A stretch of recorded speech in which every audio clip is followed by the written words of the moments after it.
Hey, what's up, stock compounders? Brad here. So today we're going to talk about number 16 in the Psychology of Human Misjudgment series, Charlie Munger's book, Poor Charlie's Almanack, the 16th cognitive bias in this series, Contrast Misreaction Tendency. Okay. So first I'm going to read out of Poor Charlie's Almanack. If you guys don't already have a copy of Poor Charlie's Almanack, this is one of the best business books of all time. Okay, you can go to this website, poorcharliesalmanack.com/pca.php. Click down here. If you would like to order a copy, order now. Here's the order button. It also comes in Chinese, okay? And it's actually Li Lu who put together that Chinese version. So what I'm going to do, I'm going to read out of Poor Charlie's Almanack about contrast, misreaction tendency. I'm going to read one of the best examples I've seen of this cognitive bias in action. And then we're going to ask our favorite AI, ChatGPT-4, to take us a little bit deeper into contrast, misreaction tendency. So, starting in Poor Charlie's Almanack. Because the nervous system of man does not naturally measure in absolute scientific units, it must instead rely on something simpler. The eyes have a solution that limits their programming needs. The contrast in what is seen is registered. And as in sight, so does it go largely in the other senses. Moreover, as perception goes, so goes cognition. The result is man's contrast misreaction tendency. Few psychological tendencies do more damage to correct thinking.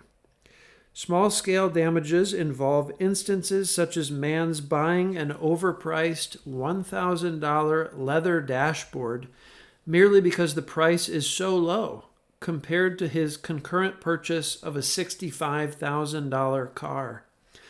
Large-scale damages often ruin lives, as when a wonderful woman having terrible parents marries a man who would be judged satisfactory only in comparison to her parents, or as when a man takes wife number 2 who would be appraised as all right only in comparison to wife number 1.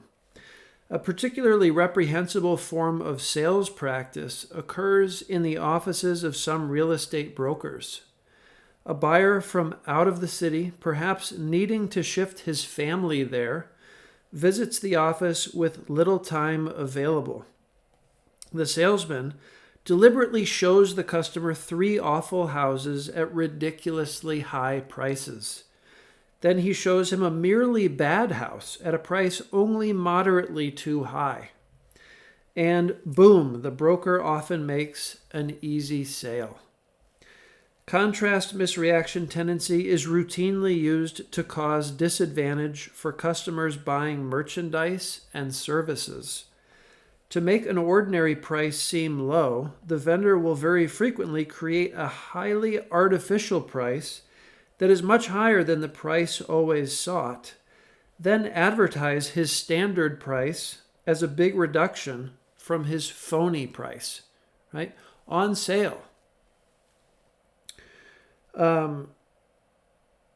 Even when people know that this sort of customer manipulation is being attempted, it will often work to trigger buying. This phenomenon accounts in part for much advertising in newspapers. It also demonstrates that being aware of psychological ploys is not a perfect defense. When a man's steps are consecutively taken toward disaster, with each step being very small, the brain's contrast misreaction tendency will often let the man go too far toward disaster to be able to avoid it. This happens because each step presents so small a contrast from his present position. A bridge-playing pal of mine once told me that a frog tossed into very hot water would jump out, but that the same frog would end up dying if placed in room temperature water that was later heated at a very slow rate. My few shreds of physiological knowledge make me doubt this account. But no matter, because many businesses die in just the manner claimed by my friend for the frog. Cognition, misled by tiny changes involving low contrast, will often miss a trend that is destiny. One of Ben Franklin's best remembered and most useful aphorisms is, "A small leak will sink a great ship."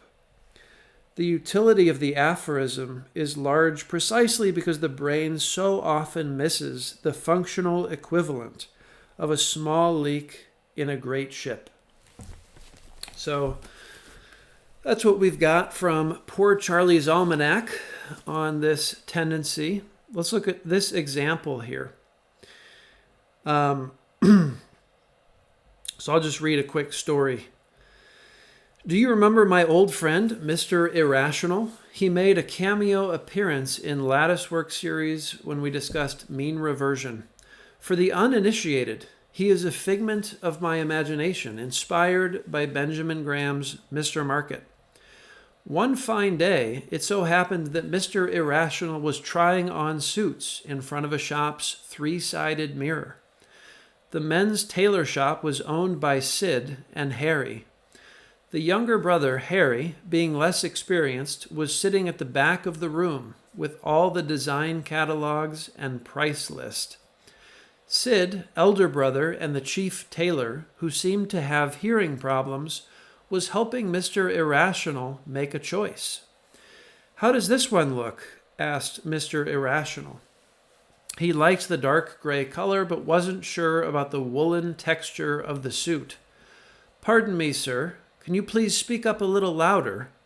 This was the third time that Sid had requested his patron to speak louder. "I am asking, how does this suit look on me?" Mr. Irrational raised his voice. The extra decibels came with a hint of irritation. After all, my friend is a soft-spoken guy, and shouting is considered rude in his family. "Aha! You're looking fabulous in this one, sir." "Nothing less than a business tycoon." Sid's artificial smile, bundled with a fake compliment, proved that he was a skillful salesman. "How much does this one cost?" Mr. Irrational asked loudly. He didn't want to repeat his sentence. "This one, sir? Let me check," said Sid. He turned towards Harry and shouted at the top of his voice, "Harry, how much for this suit?" Looking up from his work, Harry called back, "For that beautiful all-wool suit, 9,000 rupees. At this point, Sid turned to Mr. Irrational and reported, "He says 5,000 rupees. Curbing his instincts to correct Sid, Mr. Irrational realized that Sid's hearing problem had just thrown up an opportunity to grab a $9,000 rupee suit for 5,000. Without even giving a second thought, he hurriedly paid 5,000 to Sid and scrambled out of the shop with his expensive means good bargain before poor Sid could discover the mistake. My question to you is this: do you think Mr. Irrational exploited Sid's disability? What if I told you there is a twist in the tale? What if Sid didn't really have a hearing problem? As it turned out, that it was an elaborate scam, and Mr. Irrational was manipulated. Okay? So, I really like that one for this contrast misreaction tendency. So I asked ChatGPT, define contrast misreaction tendency, provide examples on how it can mislead, and provide antidotes for how to avoid being misled.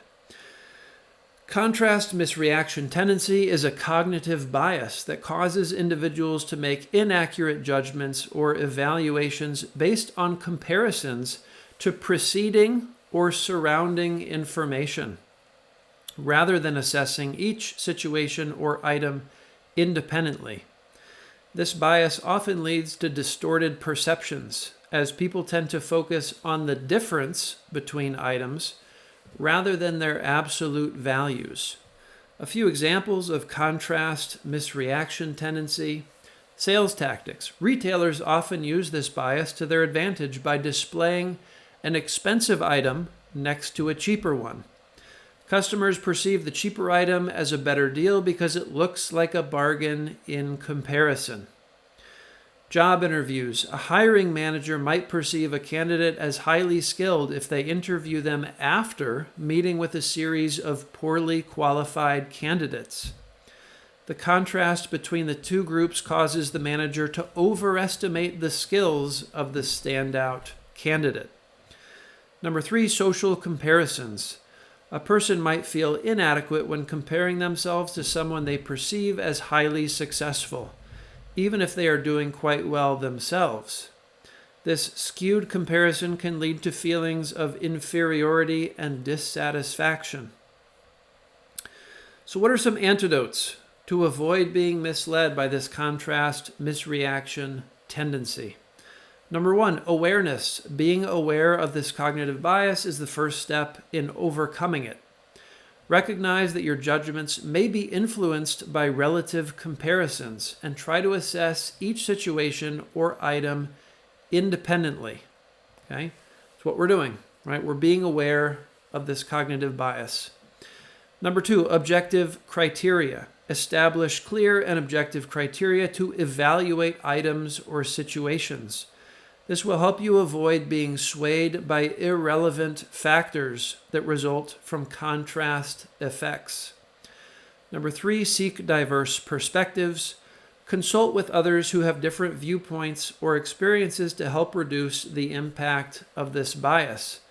By gathering a variety of opinions, you can make more informed and balanced decisions. Number 4, take your time. Avoid making snap judgments and decisions. Instead, take the time to gather information, reflect on your options, and consider the implications of your choices, right? Kind of zoom out from a different perspective. It's easy to get stuck in, okay, this one is cheaper than that one, so it must be a good deal. Okay, we do this all the time in the stock market. Zoom out. Collect more information, take your time. Number 5, reevaluate your judgments. Periodically revisit your decisions and evaluations to check if they still hold true in light of new information or when considered independently of contrasting factors. This can help you identify when you may have been influenced by the contrast misreaction tendency and make any necessary adjustments. I think probably one of the easiest ways to sell more of something, whether it's a service or a product, is to add another product, a premium option that's more expensive. Okay? It really helps people justify in their minds, oh, this is actually a good deal because it's cheaper than this other thing, right? Giving people options at different price points can really work wonders if you're trying to make more sales. And it really plays into this contrast misreaction tendency. So you've really always got to be on guard for this. When you're considering a purchase, is this tendency being used against you to try to get you to buy something?